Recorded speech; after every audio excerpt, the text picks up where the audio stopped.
قاری محمد طیب قاسمی کے YouTube channel کو سبسکرائب کیجیے اور امن کے پیغام کو پھیلانے میں ہماری مدد کیجیے اور نیچے دیے گئے ہوئے بیل آئیکن کو کلک کریں تاکہ ہر آنے والی نئی ویڈیو آپ کو براہ راست مل سکے۔ یہی اصل مقصد ہے رمضان کا کہ اللہ کہتے ہیں کتب علیکم الصیام کما کتب علی الذین من قبلکم، یہ روزے کی فرضیت کے بارے میں بتا دیا،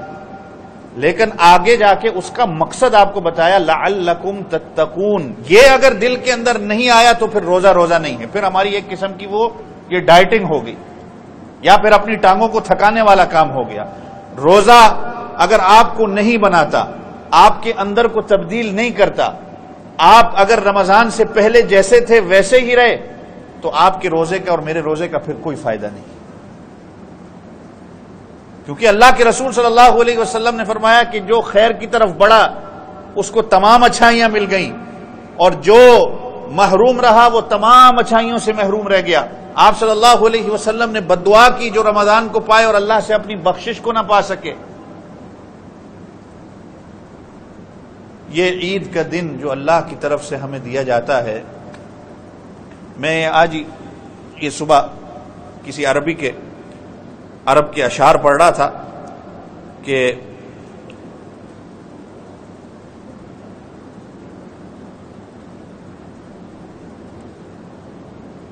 لیس العید لمن تبخر بالعود انما العید لمن تاب ولا یعود،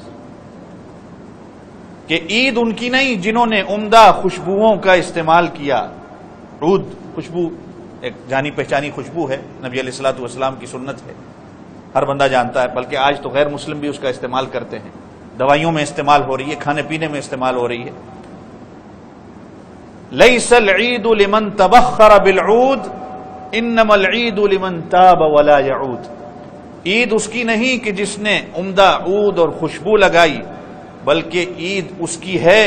جس نے اپنے گناہوں کی توبہ کی اور اس توبہ پر پھر وہ قائم رہا۔ یہ نہیں کہ توبہ کر کے رمضان کے بعد پھر اپنی زندگی کو ویسے ہی، یہ میں اکثر کہا کرتا ہوں کہ نا جس طرح ڈاکٹر آپ کو اینٹی بایوٹک دیتا ہے نا، خیر ہانگ کانگ میں تو چھوٹی سی چھوٹی چیز بھی ہو تو آپ کو اینٹی بایوٹک کی گولی دی جاتی ہے کہ یہ آپ کا سارا سسٹم جو ہے نا یہ فلش آؤٹ کرے گا۔ آپ نے اینٹی بایوٹک کورس کو ایک دفعہ شروع کر دیا، جب تک اس کو ختم نہیں کرنا تو آپ کی بیماری کا پتہ نہیں چلے گا، اور درمیان میں اس کو چھوڑنا نہیں۔ یہ اللہ کی طرف سے یہ 30 دن نا، یہ ٹریننگ کورس، یہ ایک اینٹی بایوٹک ہے، اور اس 30 دن میں اگر یہ اینٹی بایوٹک جو اللہ کی طرف سے یہ ٹریننگ آپ کو ملی، اگر اس نے اثر نہیں کیا تو پھر باقی 11 مہینے ناراض نہیں ہونا آپ کے کبھی نہیں بن سکتے۔ یہ بن گئے، یہ پریکٹیکل، یہ 30 دن جو کورس، جس طرح ہمارا سیکیورٹی کی ایک ٹریننگ کورس ہوتا ہے، کنسٹرکشن کا ایک ٹریننگ کورس ہوتا ہے، 2-3 دن ہم لگاتے ہیں، اس کے بعد ہمیں جا کے ایک کارڈ ملتا ہے، پھر جا کے ہمیں پریکٹیکل جو ہے وہ مشینری دی جاتی ہے کہ اب آپ نے جو کورس کیا ہے اب آپ کا وقت آ چکا ہے۔ یہ اللہ نے بھی 30 دن کا ٹریننگ کورس ہمیں دیا ہے، اور یہ عید کا دن مزدوری ملنے کا دن ہے، یوم الجائزہ۔ میں نے جیسے پچھلے جمعے کہا کہ اللہ کی طرف سے ویسے بھی کل 1 مئی گزری کے مزدوری کا دن تھا، اور آج اللہ کی طرف سے مزدوری دینے کا دن ہے کہ اب آپ نے جو کیا اللہ کی طرف سے آپ کو اس کا بدلہ مل گیا، اب اس ٹریننگ کو آپ نے اپنی پریکٹیکل لائف میں لے کے آنا ہے۔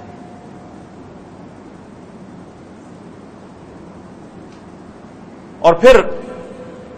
آگے فرمایا لیس العید لمن لبس الجدید انما العید لمن خاف بالوعید،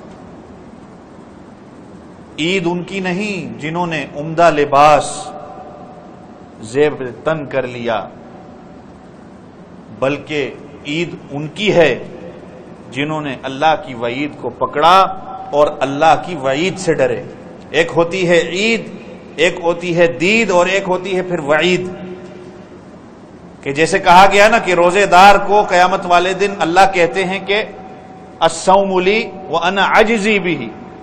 کہ روزہ میرے لیے ہے اور اس کا بدلہ میرے ہاں ہے۔ اور بعض محدثین نے اس کا معنی یہ لکھا ہے کہ اس طرح اس کے اعراب لگائے ہیں الصوم لی وانا اجزی بہ، روزہ میرے لیے اور اس کا بدلہ میں خود اللہ رب العزت ہوں۔ کہ محدثین نے کہا کہ قیامت والے دن اللہ کا دیدار اس کو نصیب ہوگا، کہ باب الریان سے جو روزے داروں کو بلایا جائے گا، اللہ کہیں گے روزے دار کہاں ہیں، آئیں، اور اللہ خود ان کو اپنا دیدار کرائیں گے۔ اور اسی لیے علماء ہمارے کہتے ہیں کہ عید اصل اس کی ہو جس کو اپنے محبوب کی پھر دید ہو گئی۔ جس نے اپنے محبوب کی دید نہیں کی پھر اس کے لیے وعید، ایک سختی کا عالم ہوگا۔ پھر فرمایا لیس العید لمن تزین بزینت الدنیا انما العید لمن تزود بذات التقوی۔ عید ان کی نہیں جنہوں نے دنیاوی زیب و زینت اختیار کی، بلکہ عید ان کی جنہوں نے تقوی اور پرہیزگاری کو اختیار کیا، اور اسی تقوی